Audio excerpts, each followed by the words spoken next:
Clause 714, environment for the operation of processes. This is the next resource that's part of support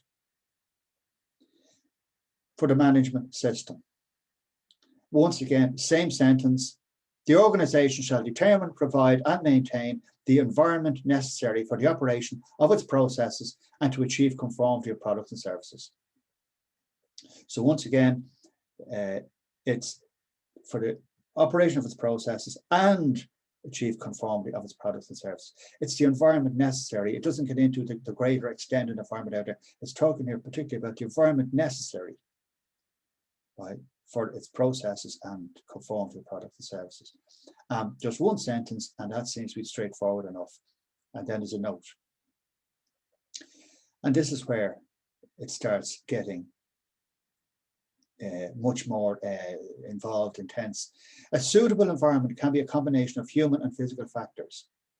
And A and B are human, right? So, and before I read it out, notice that there's no mincing of words here.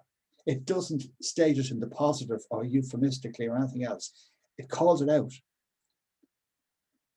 A, social, example, non-discriminatory and non-confrontational.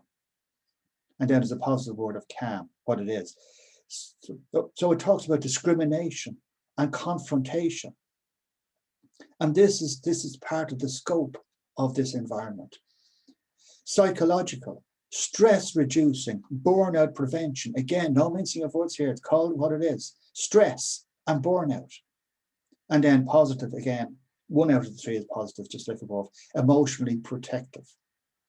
Now, C then is the physical, like temperature, heat, humidity, light, airflow, height, noise. And again, can differ substantially on the products and services. If you're factory floor, you're an office block, or you're building medical devices and the certain lighting needs and everything else. Now, remember, this is taking environment way beyond regulatory. You know, you need quite temperature and lighting and heating and humidity and everything else and safety and all that kind of stuff. And there are regulations depending on hygiene and everything else, depending on what the company does, or the organization does, and all the regulations there from government and regulatory bodies and local authorities and everything else. This goes way beyond that. You can't tick a box and say, well, we're legally covered. Regulatory-wise, we're covered. This goes way into that.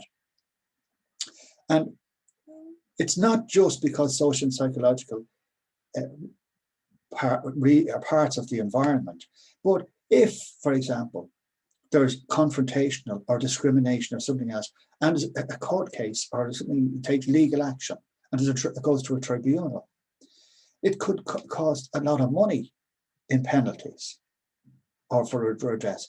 Or then there's reputational damage if the company is known to have poor social and psychological environments in which to work. So there are business reasons way beyond just ethical reasons. I'm doing the right thing. And it talks about the combination of them as well. It's not just you take each one on its own. For example, an environment where people are packed in too tight. It could be a recipe then for confrontation and people getting stressed or burnout or something else. It also means that management, top management, middle management down, team leads, that they don't allow or they must prevent burnout and stress. And they must be emotionally protective, building that environment to do all of that. Way beyond regulation and law. 714, environment for the operation of processes.